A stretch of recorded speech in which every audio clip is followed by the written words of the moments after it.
Good morning friends. आज का topic है कोहलबर्ग का नैतिक विकास का सिद्धांत। इनका जन्म 1927 ईस्वी में हुआ और मृत्यु 1987 ईस्वी में। ये अमेरिका के एक मनोवैज्ञानिक थे। चलिए, तो मेरा यूट्यूब चैनल है लेट्स सैम्स एकेडमी भाई कुंदन सर। तो आज का है कोहलबर्ग याचा नैतिक विकासंचा का सिद्धांत।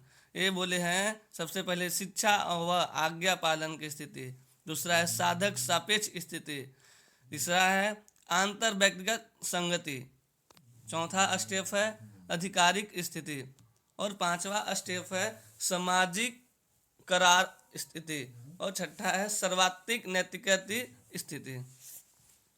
तो आगे पढ़ते हैं कोहलबर्ग का नैतिक विकास का पहला सिद्धांत। तो कोहलबर्ग ने 10 से 16 वर्ष के बच्चों से प्राप्त तथ्यों का विश्लेषण करके सिद्धांत प्रतिपादित किया।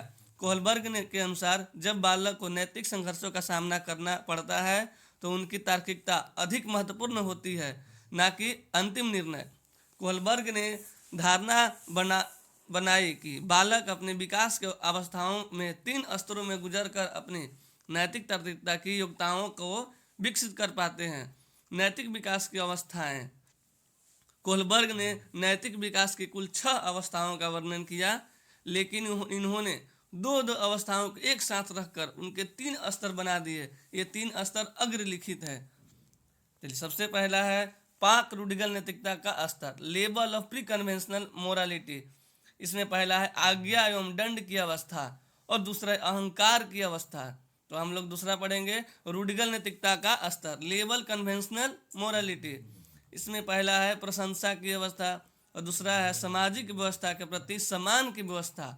हम लोग तीसरा सिद्धांत पढ़ेंगे उत्तर रूढ़िगत नैतिकता का स्तर, level of post conventional morality, सामाजिक समझौते की अवस्था और दूसरा है विवेक की अवस्था। अब हम लोग पढ़ेंगे कोहलबर्ग के पहले सिद्धांत का पहले नियम, पाक रूढ़िगत नैतिकता का स्तर।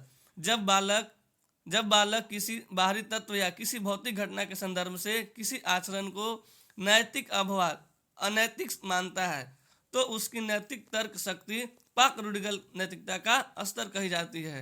इस स्तर के अंतर्गत 2 अवस्थाएं आती है। पहला है आज्ञा एवं दंड की अवस्था और दूसरा है अहंकार की अवस्था।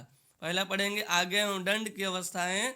कोहलबर्ग के अनुसार इस अवस्था में बच्चे का चिंतन दंड से प्रभावित होता है। परिवार के सभी सदस्य बच्चों को कुछ कार्य करने के आदेश देते हैं। इन आदेशों का पालन करने पर बच्चों को दंडित किया जाता है।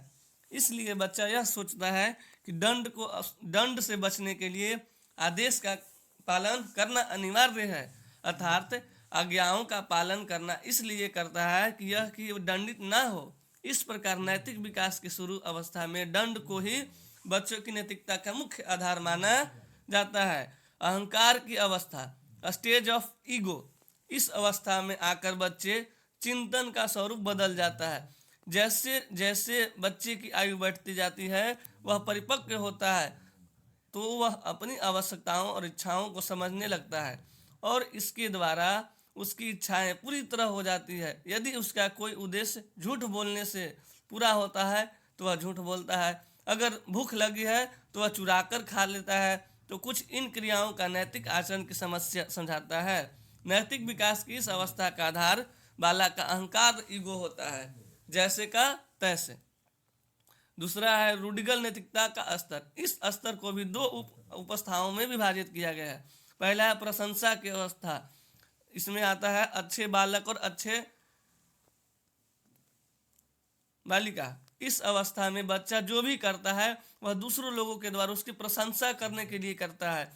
दूसरी ओर समाज के सदस्य बच्चे से विशेष अपेक्षाएं करने लगते हैं तो समाज से उन्हें स्वीकृति मिलने लगती है। इस अवस्था में बच्चे उन्हीं व्यवहारों को उचित व नैतिक मानते हैं जिनके लिए वे परिवार, स्कूल, पास पड़ोस, मंडली से प्रशंसा प्राप्त करते हैं। इस प्रकार हम कह सकते हैं कि इस अवस्था में बच्चे के चिंतन का स्वरूप समाज और उसके परिवेश पर निर्धारित होता है। जैसे कोई बच्चा क्लास में पढ़ता है तो वह टीचर का बात मानता है तो टीचर बोलते हैं बहुत अच्छा लड़का है, तो क्या बनता है, लड़का अच्छा बनने की कोशिश में सारे काम होमवर्क करके लाते हैं। सामाजिक अवस्था के सम्मान की अवस्था।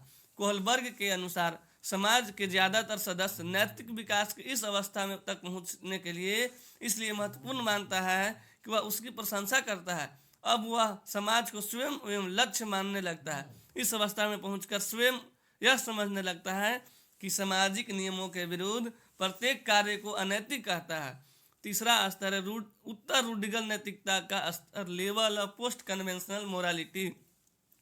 कोहलबर्ग ने अपने तीसरे स्तर को भी दो रूप अवस्थाओं में बांटा है। सबसे पहला है सामाजिक समझौते की अवधारणा।